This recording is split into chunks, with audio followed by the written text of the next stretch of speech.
सत्ता पक्ष में है वो 24/7 इलेक्शन मोड में रहते हैं और इसका हर्जाना देश को भुगतना पड़ रहा है। हर इलेक्शन के पहले लोगों को रिझाने के खातिर अनप्लान पॉपुलिस्ट स्कीम्स के तहत पैसे बांटे जाते हैं और देश और राज्यों पर कर्जा बढ़ते जा रहा है। आज देश में पैदा होने वाला हर एक बच्चे के सर के ऊपर पैदा होते ही करीब 1.25 लाख रुपए का कर्ज हो जाता है। ये है इस बीजेपी सरकार की देन। स्पीकर साहब, मैं शुरू करना चाहती हूँ हमारे महाराष्ट्र में जो फ्लड्स आए, जो बाढ़ आई, उसके बारे में। शर्मनाक चीज़ ये है कि अभी तक हमको पता नहीं कि केंद्र शासन ने महाराष्ट्र सरकार को पैकेज डिक्लेयर किया है कि नहीं।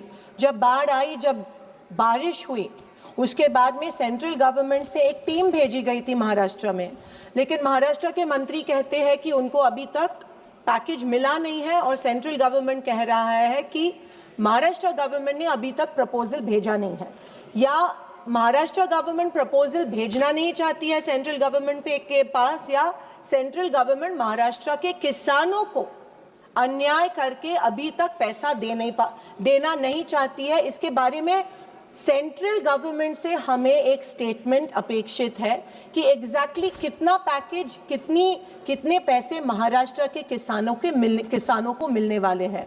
महाराष्ट्र का किसान आज सुसाइड कर रहा है, आत्महत्या कर रहा है, कर्जे का बोझा उसके सर पे चढ़ रहा है।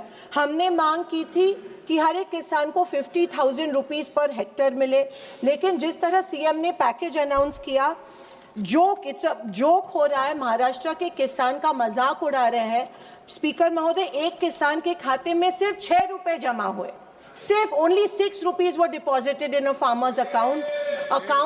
और ऐसे शर्मनाक तरह से मजाक महाराष्ट्र के किसानों का सेंट्रल गवर्नमेंट और महाराष्ट्र गवर्नमेंट कर रही है। हमने मांगे थे 50,000 रुपए हेक्टेयर, वो तो नहीं मिले। फिर हमने मांगा था कि जो नदी के किनारे जो गांव है उसका पुनर्वसन होना चाहिए, वो रिहैबिलिटेट होने चाहिए, क्योंकि हर वक्त जब बाढ़ आती है तब ये पूरे के पूरे इनका जो पूरा संसार जो होता है वो उनके आंखों के सामने बह जाता है। कम से कम 3 या 4 साल लगते हैं हर एक किसान को, जब उसकी आंखों के सामने उसका खेत बह जाता है 3 या 4 साल लगते हैं उभरने को और वापस उसमें उसकी फसल जो है वो डालने को। इसके लिए इसके क्राइटेरिया अलग होने चाहिए। खेत जो बह गया है या जमीन जो इरोड हो गई है, इसके क्राइटेरिया अलग होने चाहिए। लेकिन सरसकट हमने तब मांगा था कि वेट ड्राउट डिक्लेयर हो, लेकिन वेट ड्राउट डिक्लेयर नहीं हुआ। वेट ड्राउट अगर डिक्लेयर होता तो किसानों के कर्ज माफ हो जाते, तो स्कॉलरशिप्स जो मिले हैं बच्चों को, एजुकेशनल लोन्स जो मिले हैं वो माफ हो जाते हैं। लेकिन महाराष्ट्र गवर्नमेंट ने ये किया नहीं, क्योंकि सेंट्रल गवर्नमेंट ने शायद महाराष्ट्र गवर्नमेंट को एड नहीं दी की। स्पीकर महोदय, जब अकाउंट में पैसा जमा होता है तो केवाईसी करना पड़ रहा है किसानों को। साल में 4 बार केवाईसी करना पड़ रहा है। साल में किसानों को 4 बार साबित करना पड़ रहा है कि वो मरे हुए हैं या जिंदा है। ये बहुत ही शर्मनाक चीज़ है। मैं ये मांग कर रही हूँ कि केवाईसी का जो क्राइटेरिया है, आधार लिंक का जो क्राइटेरिया है, वो कट होना चाहिए, वो रद्द होना चाहिए और 4 बार साल में केवाईसी करने की ज़रूरत नहीं होनी चाहिए। स्पीकर साहब, मुझे ये कहना चाहती हूँ कि जब सैटेलाइट जो होती है हर एक मंडल में, उसमें रेनफॉल रिकॉर्ड होता है और सैटेलाइट्स ऐसे जगह बिठाई है, पेड़ के नीचे सैटेलाइट बिठाए है।